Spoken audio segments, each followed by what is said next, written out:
अस्सलाम वालेकुम दोस्तों, आज की वीडियो में बात होगी पेट की गैस के बारे में।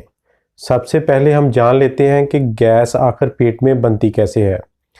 एक्चुअली जो हम कार्बोहाइड्रेट्स खाते हैं वो मैदे और अंतड़ियों में कुदरती एंजाइम से ब्रेक डाउन होते हैं और वहाँ गैस बनना शुरू हो जाती है। इस अमल को फर्मेंटेशन कहते हैं। गैस ज़्यादा बनने से पेट फूल जाता है। कुछ मरीज़ों में सीने में जलन होती है और सीने में दर्द भी हो सकता है। कुछ मरीज़ महसूस करते हैं कि इनके सर में गुबार सा बनता है। पेट में गैस की वजह से कंधों में भी दर्द हो सकती है। दोस्तों, इस वीडियो में इन तमाम मसाइल की वजूहात और हल के बारे में बात होगी। पेट में गैस बनने की 4 बड़ी वजूहात हैं। Number 1 diet, number 2 lifestyle, number 3 disease और नंबर 4 मेडिसिन। पेट में गैस बनने की वजह हमारी डाइट है। हम कार्बोहाइड्रेट्स का बहुत ज़्यादा इस्तेमाल करते हैं। हमारी खुराक में चिकनाई का इस्तेमाल बहुत ज़्यादा है। इसके अलावा फास्ट फूड, कोल्ड ड्रिंक्स भी गैस बनने की बड़ी वजह बनती है। इसके अलावा चाय का इस्तेमाल भी ब्लोटिंग का सबब बनता है। हमारा लाइफस्टाइल भी पेट में गैस का सबब बनता है।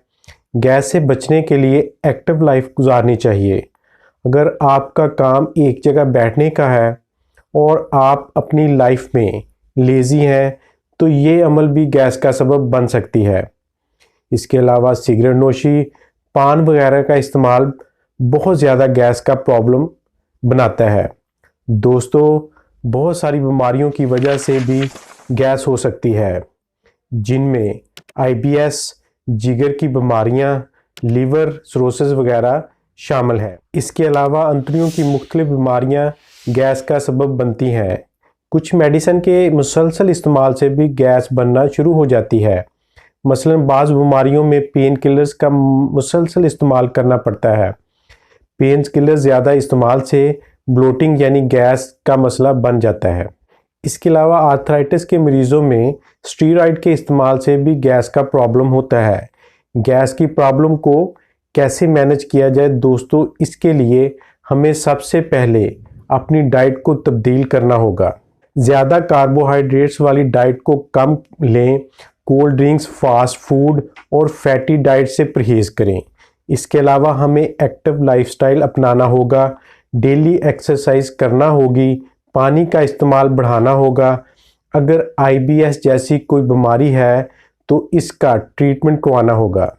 अगर आपको H pylori का मसला है तो डॉक्टर सिंपल ब्लड टेस्ट के बाद आपको कुछ एंटीबायोटिक्स और कुछ PPI और कुछ हेल्पिंग ड्रग्स रिकमेंड कर सकते हैं।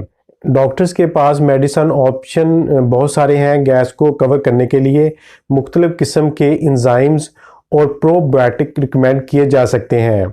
एसिड को कंट्रोल करने के लिए PPI और एंटासिड सिरप रिकमेंड कर सकते हैं। अगर गैस की वजह से पेन हो रही है तो साथ में पेन किलर्स भी दिए जा सकते हैं।